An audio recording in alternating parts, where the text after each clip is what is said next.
এই ইন্টিগ্রেশনগুলো মানে এই তিনটি ইন্টিগ্রেশন লক্ষ্য করো, এই তিনটি ইন্টিগ্রেশন দেখে মনে হচ্ছে খুবই জটিল এবং কঠিন অঙ্ক। আসলে এগুলো মোটেও কোনো কঠিন অঙ্ক নয়, কারণ এর ভিতরে যে সূত্র আছে, আমরা এই সূত্র যদি আমাদের জানা থাকে তাহলে এই ধারার গণিতগুলো আমাদের 10 সেকেন্ড করে সমাধান করতে সময় লাগবে। এটা 10 সেকেন্ড, এটা 10 সেকেন্ড, এটা 10 সেকেন্ড, 10 সেকেন্ডের বেশি কখনোই সময় লাগবে না।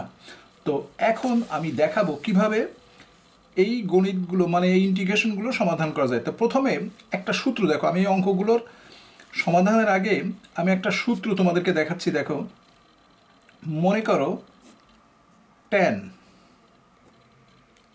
7x, তো এইটাকে আমরা কিভাবে সূত্র ফেলতে পারি সেটা লক্ষ্য করো। tan 4x প্লাস 3x, দেখো এটা একটা সূত্রে আমরা নিয়ে আসছি। ট্যানের যে সূত্র সেটা আমরা এখানে লিখব। tan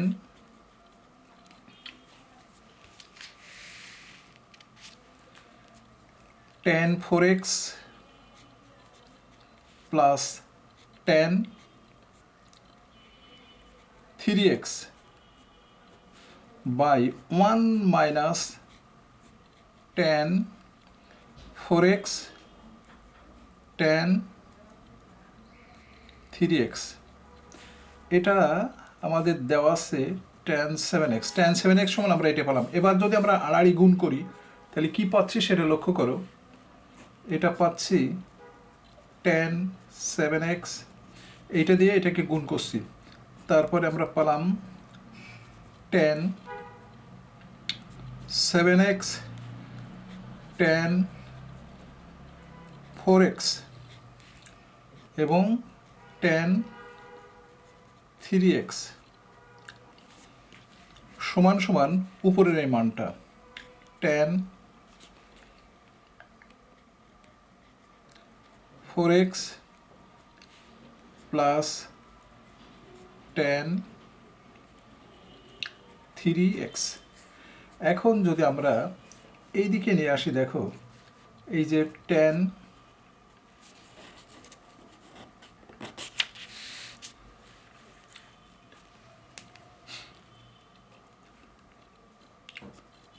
7x, এই যে tan 4x বাম পক্ষে নিয়ে আসলাম, tan 4x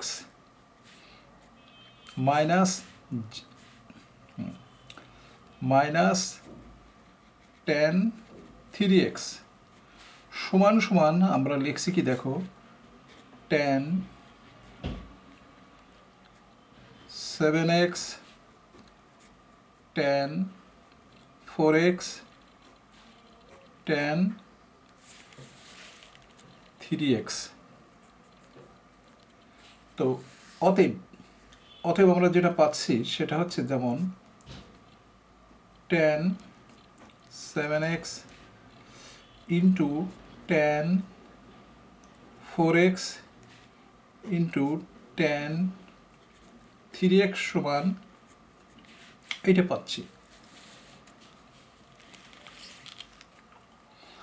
সমান tan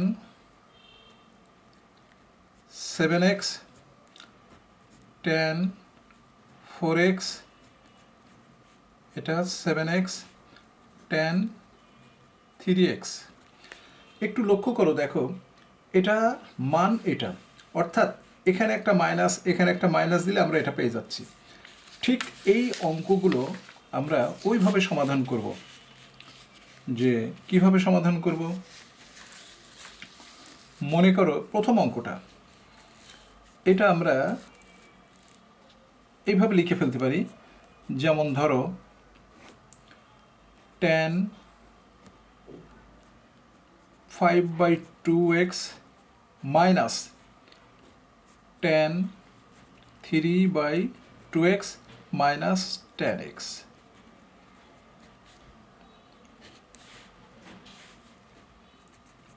অর্থাৎ সূত্র অনুসারে এইটার মাঝে একটা মাইনাস, এইটার মাঝের একটা মাইনাস, এটার সাথে সাথে এটা আমরা লিখতে পারি, কারণ আমরা এত ফর্মুলাটার মধ্যে দেখাবো না, এটা সরাসরি আমরা এটার মাইনাস এটার ভিতরে একটা মাইনাস দিতাম।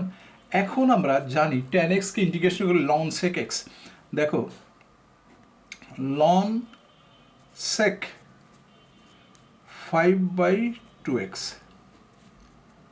এটা হবে বাই এক্সের সহগ নিচে চলে আসে, তো আমরা লিখতে পারি 2/5। আবার এটা ঠিক এরকম 2/3 লিখে লন মডুলাস সেক 3/2x।